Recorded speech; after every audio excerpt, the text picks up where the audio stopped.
माझ्या वक्तव्याच्या बाबतीमध्ये मी हा अगोदरच खुलासा केलेला आहे।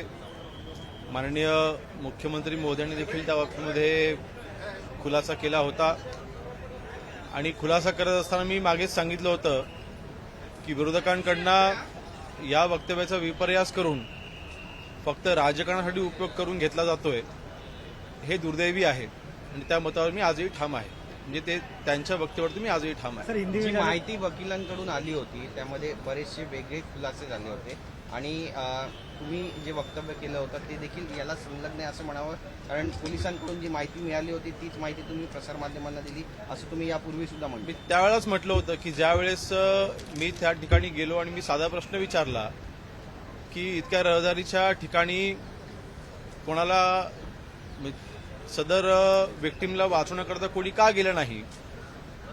शेवटी या महाराष्ट्रामध्ये आज आमचं आलेलं सरकार हे आमच्या लाडक्या बहिणींच्या आशीर्वादाने आलेलं आहे।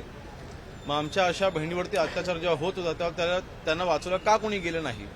त्यावेळेस पोलिसांनी जे मला उत्तर दिलं होतं, त्यांनी जे मला ब्रीफ केलं होतं तेच मी त्या पत्रकार परिषदेमध्ये सांगितलं होतं आणि ह्याचा विपर्यास करून जे काही राजकारण केलं जातं हे दुर्दैवी आहे।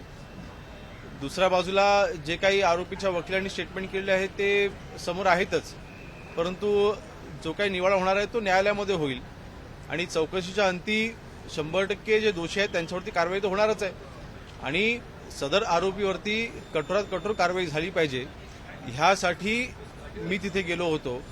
यासाठी यंत्रणा योग्य पद्धतीने काम करते की नाही, त्यांच्यावरती तिथे अंकुश राहिला पाहिजे ह्याकरता मी तिथे गेलो होतो आणि आरोपीला वाचवण्याचा प्रश्नच उद्भवत नाही।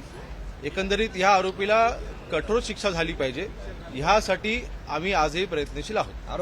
बलात्कार प्रकरणाचे जो आरोपी आहे दत्ता गाडे हा पोलिसांच्या वेशभूषेमध्ये, कंडक्टरच्या वेशभूषेमध्ये मुलींना फसवत होता, त्याचे फोटो देखील आले समोर। नाही, त्याचा संपूर्ण रेकॉर्ड काढण्याचं काम हे पहिल्या दिवसापासूनच आपण चालू केलं होतं आणि तेव्हाच उघड झालं होतं की त्याच्यावर याही अगोदर अनेक गुन्हे दाखवले होते, चोरीचे असतील किंवा 420 सारखे गुन्हे त्याच्यावरती ग्रामीण भागामध्ये दाखल होते, शहरामध्ये गुन्हा दाखल होता आणि तो एक आरोपीच आहे।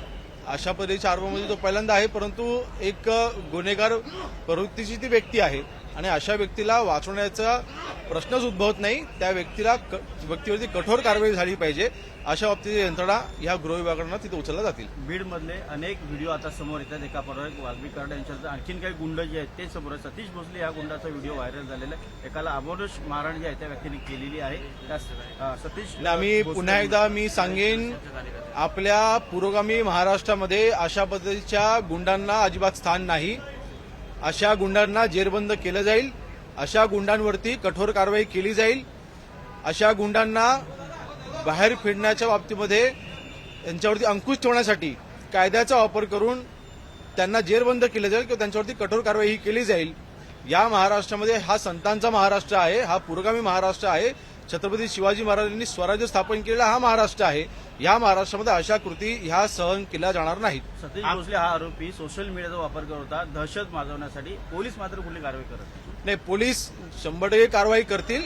सोशल मीडियाच्या प्रत्येक ऍक्टिव्हिटीवरती आमची नजर असते, सोशल मीडियाच्या प्रत्येक ऍक्टिव्हिटीवरती आमचा कारवाई करण्याकरता आमचे स्पेशल युनिट्स आहेत, त्या युनिटच्या माध्यमातून त्याच्यावरती कारवाई केली जाते। एबीपी माझा, उघडा डोळे बघा नीट।